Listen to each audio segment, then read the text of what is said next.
पिल्लों ने कुछ चमकती हुई चीज देखी। उनमें से एक पास गया ताकि वह उसे ध्यान से देख सके। पता चला कि वह 5 चमकती हुई अंगूठियां थीं।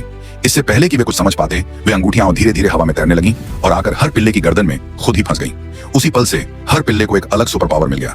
पहले पिल्ले का शरीर रबर की तरह लचीला हो गया, जो कभी भी फैल या सिकुड़ सकता था। दूसरा पिल्ला प्रकाश की गति से चलने लगा, बिजली से भी तेज। तीसरा पिल्ला अविश्वसनीय रूप से ताकतवर बन गया, इतना कि वह अपने पंजों से फ्रिज का दरवाजा तक उखाड़ सकता था। चौथा पिल्ला किसी भी समय कहीं भी गायब हो सकता था।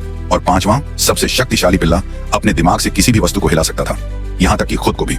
इन नई शक्तियों के साथ वे बन गए सुपर वुल्फ स्क्वाड, जो बुराई से लड़ने और निर्दोषों की रक्षा करने के लिए तैयार थे।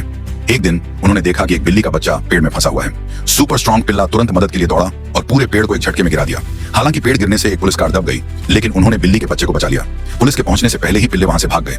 बाद में उन्होंने देखा कि एक चोर सड़क पर किसी का पर्स छीन रहा है। लचीला पिल्ला तुरंत अपने शरीर को लंबा कर एक पट्टी जैसा बना और चोर को ठोकर मारकर गिरा दिया। कुछ दिन बाद उन्हें फिर से 2 चोर मिले, लेकिन इस बार चोरों की किस्मत खराब थी। गुस्से में एक पिल्ले ने रस्सी मुंह में ली, बिजली जैसी गति से दौड़ा और एक चोर को कुछ ही सेकंड में बांध दिया। दूसरा चोर हैरान रह गया। तभी स्पीड वाला पिल्ला ने कुछ टॉफियां उठाई और उन्हें मशीन गन की तरह मुंह से फेंकने लगा। जब दूसरा चोर हार मानने वाला नहीं था और उसने हथियार निकाला, तो लचीले पिल्ले ने अपनी 80 मीटर लंबी टांग फैलाई और उसे लात मारकर बहुत दूर फेंक दिया।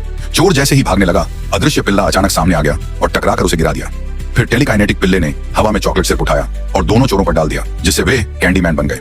इसी बीच दूसरे पिल्ले ने कैंडी शॉप के मालिक को आजाद कराया।